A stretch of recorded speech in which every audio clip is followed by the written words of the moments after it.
¿Qué pasa cuando un piloto que ha probado la victoria, que ha luchado en la cima del automovilismo con Red Bull, decide de repente dar un volantazo y apostar todo? Y no por el equipo más rápido, sino por un garaje lleno de planos y promesas. Exacto. ¿Es un acto de fe o es el movimiento más calculado de su carrera? Esa es la pregunta que define a las leyendas. Porque ya no se trata solo de ganar, se trata de construir. Justo a eso vamos. Hoy nos sumergimos en uno de los movimientos más intrigantes de verdad de los últimos años en la Fórmula 1. El fichaje de Sergio Checo Pérez por el flamante equipo Cadillac F1. Justo después de su salida tan sonada de Red Bull. Un cambio radical. Y tenemos el análisis del anuncio, claro, pero lo más importante, las primeras declaraciones del propio Pérez. Es su voz, su visión, la que vamos a desentrañar. Y eso nos da la oportunidad de ir más allá del titular, ¿no? De meternos en la cabeza de un atleta en un punto de inflexión. No solo el qué, sino el por qué. Y esa es nuestra misión. Vamos a explorar qué significa realmente este cambio. O sea, ¿es un paso atrás para quitarse presión o una jugada maestra para cimentar un legado completamente distinto? Analizaremos la estrategia, el equilibrio entre la ambición y la cruda realidad de la F1. Y el valor real, el valor tangible que un piloto de su calibre le aporta a un proyecto que empieza literalmente de cero. Muy bien, pues vamos a desmenuzar cómo pasaron las cosas, que la cronología es clave. El 18 de diciembre de 2024 se anuncia la salida de Pérez de Red Bull. Un bombazo. Un bombazo total, nadie lo esperaba tan tajante. Pero lo interesante es que casi no hubo silencio. O sea, de inmediato los rumores lo conectaron con Cadillac. Y esa ya es una primera pista fundamental. No hubo un periodo de a ver qué pasa, de incertidumbre. No. El mercado, casi por instinto, conectó al activo más valioso disponible, que era él, un piloto veterano, con victorias, con el único proyecto nuevo que necesitaba desesperadamente un pilar. Fue una conexión lógica e inmediata. Y la confirmación llega meses después, el 26 de agosto de 2025. Se hace oficial. Pérez, con 34 años, 6 grandes premios ganados, se une a Cadillac. Y ahí es donde empieza el verdadero análisis. Ahí empieza, exacto. Porque aquí es donde quiero plantear la primera pregunta de fondo. Entiendo perfecto la lógica de Cadillac, pero desde el lado de Checo, ¿por qué saltar tan rápido a lo desconocido? Es la gran duda. Viniendo de un equipo de punta, ¿de verdad no había opciones en la media tabla que le permitieran seguir peleando por puntos desde el día 1? Es una duda muy razonable, pero creo que la respuesta está en la magnitud del proyecto. Una cosa es irte a un equipo de media tabla, uno ya establecido, donde llegas a ocupar un asiento y a mejorar lo que ya existe. Claro, a adaptarte. Y otra muy distinta es que un gigante como General Motors, a través de Cadillac, te diga, no queremos que seas nuestro empleado. Queremos que seas nuestro socio fundador en la pista. Eso es otro nivel de propuesta. Es que la oportunidad de ser la piedra angular de un fabricante de ese calibre no aparece todos los días. Para un piloto con su experiencia, el atractivo ya no está en sumar puntos por un octavo lugar. No. El atractivo está en el potencial de, algún día, luchar por la victoria con un coche que él mismo ayudó a nacer. Es un cambio de mentalidad total, de corredor a constructor. Exactamente. Les ofrece el paquete completo. Y ellos le ofrecen un lienzo en blanco. Son 14 años de experiencia, como dice la fuente. Y no es una experiencia cualquiera, ¿eh? Para nada. Pasó por Sauber, donde se aprende a sobrevivir y a destacar con poco. McLaren, un gigante en crisis donde aprendes de política y reestructuración. Force India, donde se hacía magia con recursos limitados. Y Red Bull, donde aprendes a operar bajo la máxima presión posible por el campeonato. Esa trayectoria le da una visión de 360 grados que la verdad ningún otro piloto en el mercado podía ofrecerle a Cadillac. Es que ficharlo fue como comprarse una década de aprendizaje en un solo contrato. Totalmente. Es una inversión en conocimiento, no solo en velocidad. Y eso nos lleva a la motivación del propio Pérez, que aquí es donde la cosa se pone fascinante. La fuente lo cita diciendo, regresar a la Fórmula 1 con una marca como Cadillac es un sueño para mí. Una frase potente. Potente, pero a primera vista rechina un poco, ¿no? O sea, un sueño para alguien que viene de pelear podios es unirse a un equipo que, con toda probabilidad, va a estar al fondo de la parrilla al inicio. Es que la palabra sueño evoluciona. A los 20 años el sueño es ser campeón del mundo. A los 34, después de haber estado en la cima, El sueño puede transformarse en dejar una huella perdurable. De acuerdo, entiendo el discurso del legado. Suena muy bien en un comunicado de prensa. Pero a ver, seamos un poco cínicos por un momento. ¿No es también una forma elegante de asegurar un último gran contrato en un equipo sin la presión asfixiante de Red Bull? Como una especie de retiro dorado bien pagado. Ándale, algo así. Lejos de los reflectores más intensos. Es la pregunta del millón, y es crucial para entender el movimiento. Muchos lo verán así, pero aquí es donde la historia de la F1 nos da un contexto valiosísimo. A ver. Pensemos en Michael Schumacher regresando con Mercedes en 2010. No ganó carreras, pero todos en el equipo, desde Toto Wolff hasta Lewis Hamilton, dicen que Schumacher sentó las bases culturales y técnicas de la dinastía que vino después. No fue un retiro dorado, fue la primera piedra. Exacto. O un ejemplo más reciente y directo. Fernando Alonso en Aston Martin. Parecía un paso lateral, ¿no? Hacia un equipo de media tabla. Sí, muchos lo criticaron. Pero su llegada, su experiencia, su exigencia, fueron el catalizador que los llevó de la nada a coleccionar podios. Pérez se está posicionando en esa misma estirpe. El veterano que no viene a jubilarse, sino a construir. Él mismo lo dice, según la fuente, he pasado 14 años en la Fórmula 1 y he aprendido muchísimo. Un equipo nuevo es la mejor manera de transmitir todo eso. Es que esa comparación lo cambia todo. No es un piloto buscando un último cheque. No. Es un catalizador que busca un último gran proyecto. Y la fuente refuerza esa idea de sentirse valorado.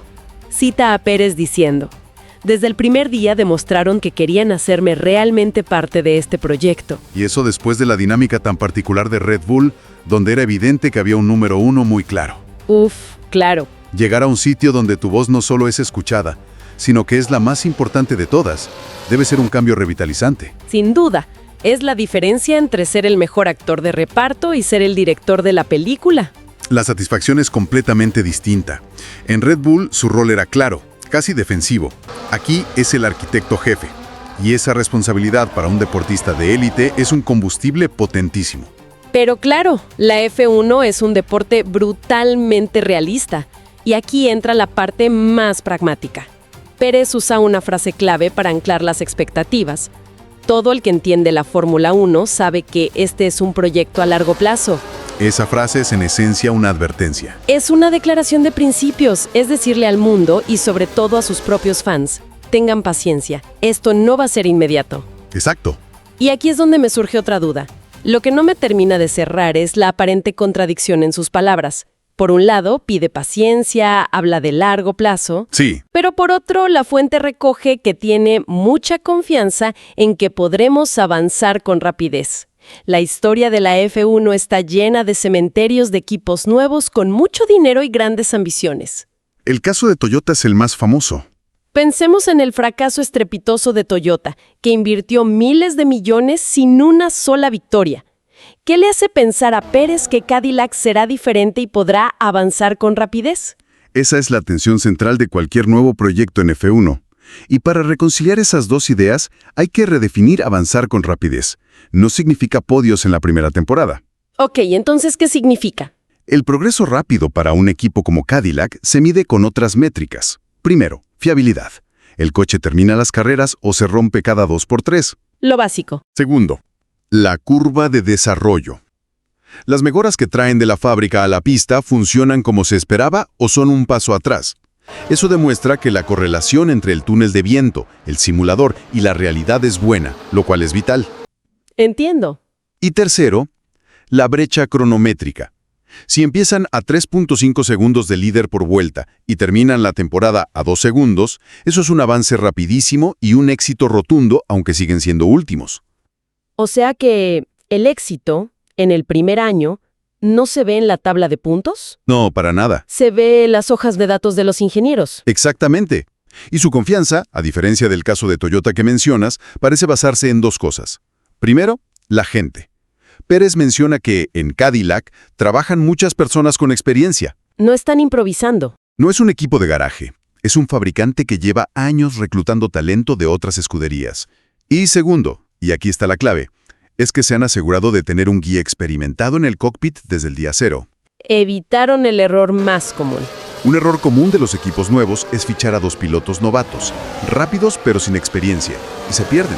No saben si el problema es el piloto, el coche o la puesta a punto. Cadillac ha evitado ese error de raíz. Y esa guía empezó literalmente desde el primer segundo que el coche tocó el asfalto. Me parece que el ejemplo más potente de todo el material que tenemos es el del shakedown en Barcelona. Ese momento es la hora de la verdad. La primera vez que la teoría del diseño y las simulaciones se enfrentan a la física real. Es un día de muchísima tensión. Y la crónica es reveladora. Dice que desde el primer momento en el coche, Pérez ya encontró muchas áreas en las que mejorar. Pensemos en esto. Es increíble. No necesitaron semanas de telemetría. En los primeros kilómetros, el piloto más experimentado del proyecto ya estaba generando una lista de tareas priorizadas para todo el departamento de ingeniería. Ese es el valor inmediato del que hablábamos. Es que esto justifica por completo la inversión en su fichaje. Totalmente.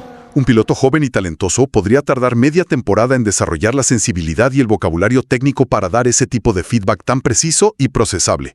Pérez lo hace en la vuelta de instalación. Es una locura. Es la diferencia entre tener un inquilino que se queja del frío en una casa y tener al arquitecto que la diseñó viviendo en ella. El inquilino solo identifica el problema. El arquitecto te dice: el problema no es la calefacción, es el aislamiento en la pared norte, la junta de esta ventana tiene una fuga, y aquí está la solución. Pérez es el arquitecto. Una analogía perfecta. Y ese trabajo, como dice la fuente, no paró ahí.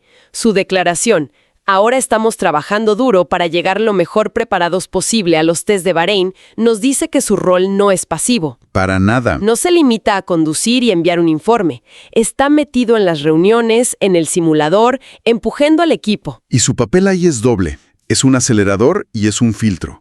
Acelerador porque identifica los problemas rápidamente, pero más importante aún es un filtro. Un filtro. Sí. Un equipo nuevo tiene cientos de ideas y posibles caminos de desarrollo. Es un laberinto. Un piloto con la experiencia de Pérez puede sentarse con los ingenieros y decirles: esta solución aerodinámica que proponen la probé en Force India en 2017. Nos llevó a un callejón sin salida por esta razón específica. Enfoquémonos mejor en esta otra área, que en Red Bull vimos que tenía más potencial. Les ahorra meses de trabajo y millones de dólares. Exacto. Recordemos equipos nuevos como HRT o Virgin.